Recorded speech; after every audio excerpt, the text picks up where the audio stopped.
KG. কিলোগ্রামের সংক্ষিপ্ত রূপ কি? কেজি। কিলোতে কে আর গ্রামে জি, কে জি। তাহলে ওজন পরিমাপের একক কিলোগ্রাম। একসাথে দৈর্ঘ্য পরিমাপের একক মিটার। মিটার। আমার সাথে সাথে হচ্ছে না কিন্তু। তরল পদার্থের আয়তন পরিমাপের একক লিটার। তরল পদার্থ কোনগুলো জানো? যেমন দেখো তেল, পানি, মধু, এগুলো মাপতে কি ব্যবহার হয়? লিটার। কি? লিটার।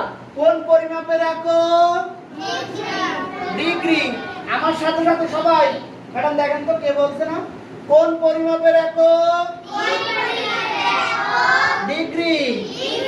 সময় পরিমাপের একক সেকেন্ড, মিনিট, ঘন্টা।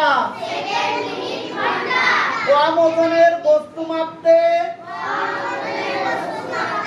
গ্রাম একক ব্যবহার করা হয়। ছোট বস্তুর দৈর্ঘ্য মাপতে সেন্টিমিটার একক ব্যবহার করা হয়। সেন্টিমিটারের সংক্ষেপ কি? সেন্টিমিটারের সেমি। সেন্টিমিটারের সংক্ষেপ কি? সেমি। একটা জিনিস দেখো, কিলোগ্রাম ওজন পরিমাপ, ওই যে আলু পটল মাপে না, ওটা কেজি দিয়ে মাপে। কিন্তু যখন কম ওজনের বস্তু মাপে, একটা আলু মাপতে তো আর কেজি লাগবে না, তখন গ্রাম ব্যবহার হবে। তখন কি হবে? গ্রাম। মনে করো 1 ঘন্টা মাপবো, তখন দৈর্ঘ্য কি হবে? মিটার। কি হবে? কিন্তু যখন ছোট, এই যে বইটা মাপবো, তখন যখন একটা বই বা খাতা মাপবো তখন সেন্টিমিটার। তখন কি? সেন্টিমিটার। ছোট বস্তু দৈর্ঘ্য মাপতে কি ব্যবহার হয়? সেন্টিমিটার। সেন্টিমিটার।